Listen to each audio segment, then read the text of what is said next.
Senhor Presidente do Conselho da Diáspora Portuguesa, ou do Board do Conselho da Diáspora Portuguesa, caro amigo António Calçado Sá, Senhor Vice-Presidente da Câmara de Cascais, Nuno Piteira Lopes, caro diretor da Nova School of Business and Economics, professor Pedro Oliveira, caro Ministro das Telecomunicações de Angola, Mário Oliveira. Bom dia a todos. Very good morning. First, allow me to speak in Portuguese. And as last year I have spoken in English, this time I have to speak in Portuguese. Not only because Portuguese is my native language and the language of the country that is hosting this meeting, but also because Portuguese is an African language. It is an official language of African Union, and it is not only one of the most widespread languages in the world, but it is also the most widely spoken language in the Southern Hemisphere.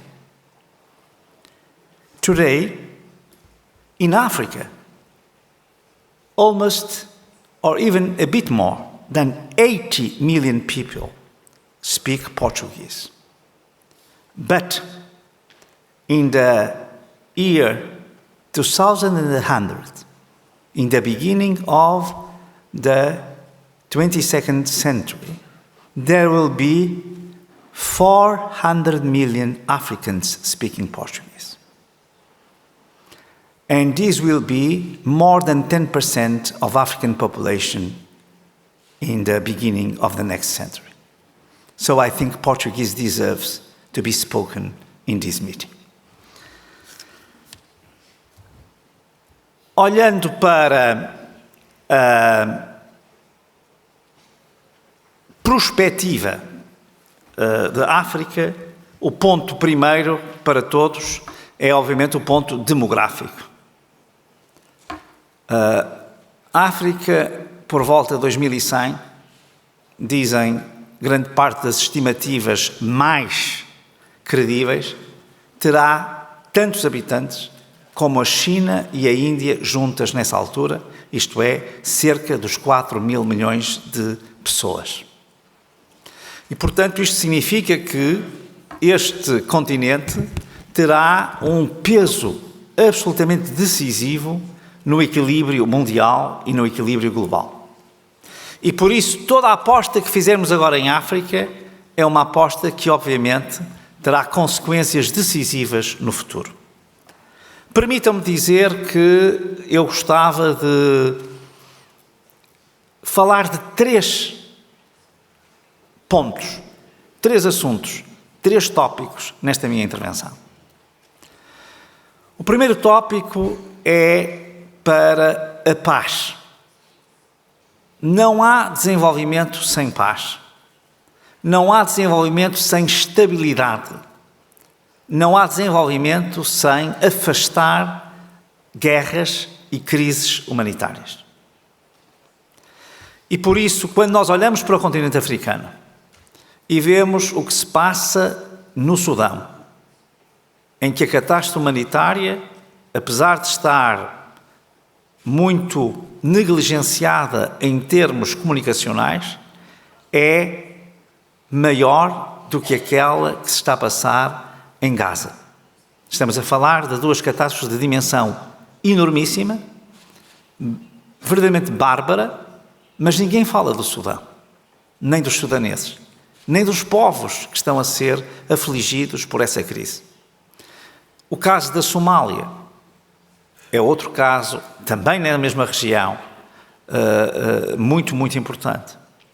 O caso da República Democrática do Congo e do Ruanda, onde, enfim, há neste momento alguma réstia de esperança, mas onde nada está garantido.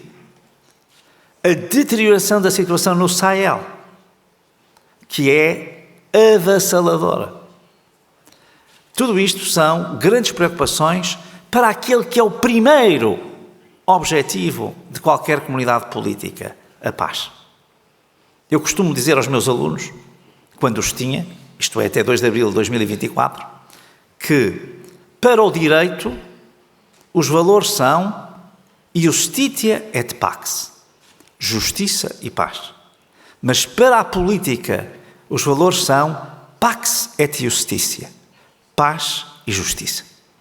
E, portanto, se nós queremos desenvolver o continente africano, temos de garantir condições para a paz e a estabilidade no continente africano.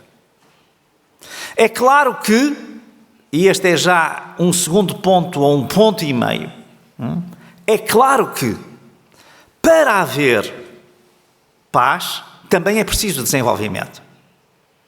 Porque a pobreza extrema é fator de instabilidade, de guerra, de turbulência. E aí, nós julgamos que está tudo, que inventamos tudo agora e que nestas nossas grandes conferências estamos a dizer coisas novas. Mas vale a pena olhar para a encíclica do Papa Paulo VI, Populorium Progressio, de 1967. O progresso dos povos, que é essencialmente dedicada ao desenvolvimento e cujo lema principal é este: o desenvolvimento é o novo nome da paz. Development is the new name for peace. E isto é fundamental. Portanto, este processo é um processo em que nós não podemos ter paz primeiro e desenvolvimento depois, e não podemos ter desenvolvimento primeiro e paz depois.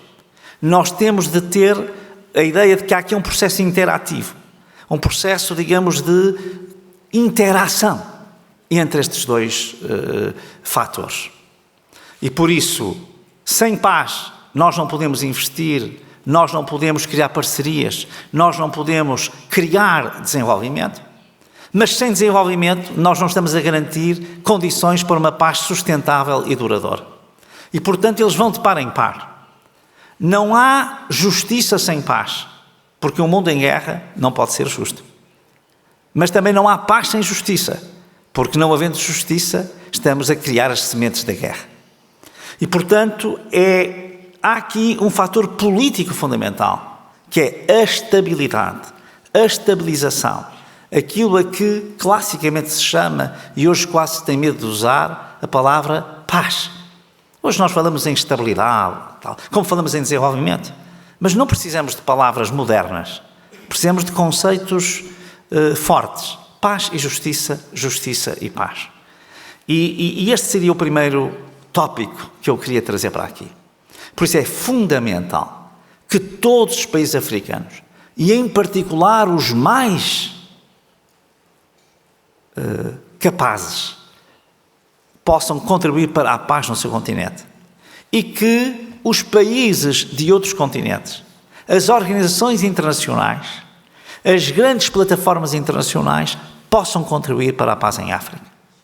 As grandes potências têm uma grande responsabilidade, porque quando olham com uma lógica puramente extrativa para o continente, são grandes fomentadores da instabilidade e da guerra. E esse é um ponto que não pode ser esquecido. Segundo ponto, que está relacionado, aliás, com a intervenção do chairman do Conselho da Diáspora Portuguesa, José Manuel Durão Barroso, é o small is beautiful. Quando a União Europeia, quando os Estados Unidos, quando a China, quando a Rússia, quando a Turquia, quando a Índia olham para a sua relação com a África, normalmente dão muita atenção aos grandes países africanos. Porque há países colossais, em termos de recursos, em termos de dimensão geográfica e em termos de dimensão demográfica. São umas grandes oportunidades de investimento. São as grandes oportunidades de parceria. Só que esta estratégia, que obviamente tem lugar, deveria ser acompanhada de uma outra. Olhar para os pequenos países africanos. Aqui foi dado o caso de Cabo Verde. Olhemos para o caso de São Tomé. Mas podemos replicar isto por todo o continente africano. Nestes países, um investimento de 10 milhões de dólares tem uma repercussão brutal. Nós temos um conjunto de países africanos, porventura mais do que, talvez, 2 dezenas, onde um investimento pequeno podia elevar o patamar de desenvolvimento para níveis absolutamente inacreditáveis. E por isso eu acho que é fundamental deixar de olhar apenas para as grandes oportunidades de cooperação e de investimento, grandes oportunidades de negócio e grandes oportunidades de desenvolvimento, e olhar para as pequenas. Porque se eu pegar nestes pequenos países que estão espalhados pelo continente inteiro e os fizer ilhas de desenvolvimento, eles vão ser catalisadores do desenvolvimento nos países que estão à volta e que são maiores. E é muito mais fácil fazer aí um investimento com uma repercussão enorme na vida das pessoas, na vida das empresas, na vida desses povos, do que noutros.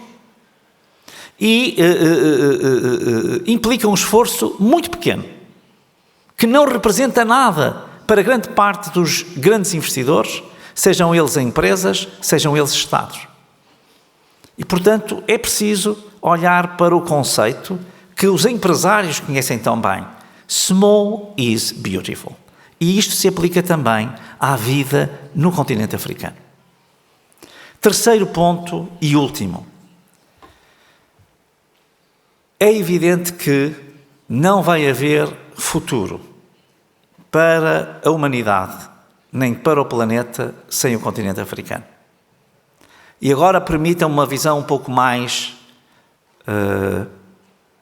particular, que é a visão europeia.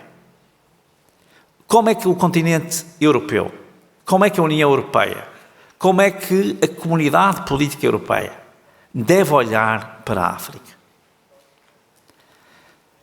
O continente africano é um continente pobre neste momento, com um potencial que mais nenhum tem, mas pobre. Bom, o continente europeu é um continente rico. O continente africano é um continente jovem. O continente europeu é um continente velho. Estes dois continentes, hoje, têm cada vez, no caso europeu, menor peso e no caso africano, claramente, um peso muito inferior àquele que devia ter. Ou seja, são os continentes que estão em perda. Um porque nunca está longe de atingir o seu potencial e o outro porque está, supostamente, em declínio económico e demográfico. Pois bem, ambos estão na mesma posição geopolítica. A Europa é a continuação da África e a África é a continuação da Europa. Estão exatamente no mesmo eixo. Basta olhar para a diferença horária. Ir de Portugal a Moçambique significa 1 hora de diferença. Isto significa que estão muito longe em distância e muito perto em horário. Porquê? Porque nós pertencemos ao mesmo bloco geopolítico, ao mesmo bloco geográfico em termos mundiais e em termos globais. Ora, se nós queremos criar uma alternativa a um predomínio americano e a um predomínio asiático, não há uma solução europeia para isso. Está visto. Já está experimentado. Já todos os europeus o sentiram. E também não há, porque ainda não há suficiente alavancagem para isso, uma solução africana. Mas há uma solução euro-africana e afro-europeia. Se nós, países europeus, e se nós, países africanos, fomos capazes de compreender que estamos sozinhos num barco que é um barco comum, então eu julgo que há aqui uma receita para o sucesso, de uma aliança entre dois continentes, de uma cumplicidade, de uma intimidade económica, cultural, de desenvolvimento, que pode realmente ter sucesso. E por isso é do mútuo interesse dos povos africanos e dos povos europeus que as suas lideranças políticas, económicas, culturais saibam pôr-se de acordo, pondo de parte velhos traumas, sem deixar de reconhecer as responsabilidades que cada um tem no processo histórico, mas sendo capaz de fazer um novo começo. É com essa esperança que eu vos deixo hoje e estando seguro que deste debate e desta discussão, que terminará amanhã com a presença do Presidente de Angola, que tem agora a presidência da União Africana, e do Presidente de Portugal, que possam ter aqui muita inspiração, muitos planos e muitos projetos para tornar em realidade este sonho que todos temos de uma grande convergência afro-europeia e euro-africana. Muito obrigado a todos.